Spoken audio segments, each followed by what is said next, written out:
And like this is pre 2005, so 2004, and but I get that we needed to look at to develop effective schools, and that one was around relationships, which needed to be positive, consultative and inclusive. The other needed to be around curriculum design, and I'd done a lot of reading around Mazzano's stuff, you know what I mean, about curriculums being viable and manageable, because it's always been a sort of thing with me that, you know, especially with the documentation that came out in the 90s of, you know, the curriculum, that there was no way that we were ever going to implement the sort of expectations that came from those curriculums. So and that's sort of reappearing in lots of people's thinking, you know, how we're going to manage all of this too, isn't it? And so making a school-based curriculum that's viable and manageable to me seemed to be really important.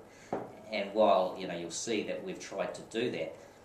it's still too much. You know what I mean? It's, you break it down to the bits that you think are really important, and all those really important things are still too much to do. You know, so and then the stuff around learning and teaching practice being reflective and evidence-based, you know, and those were some of the things that that I put together that I thought needed to happen in schools, basically around those three, as I said, towers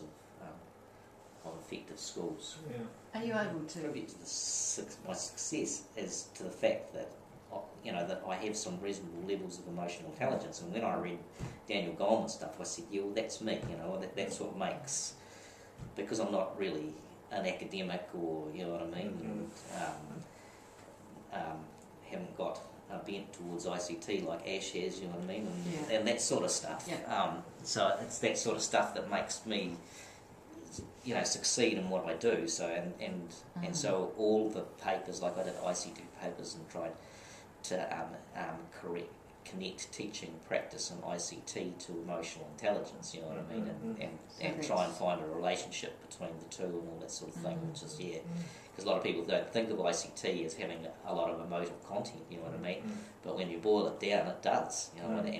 and the best example is that is when things go wrong with your ICT, you know, your infrastructure collapses, how do people feel and react, and you know, well, how does that, you know, influence their learning, you know, so there's a whole lot of stuff around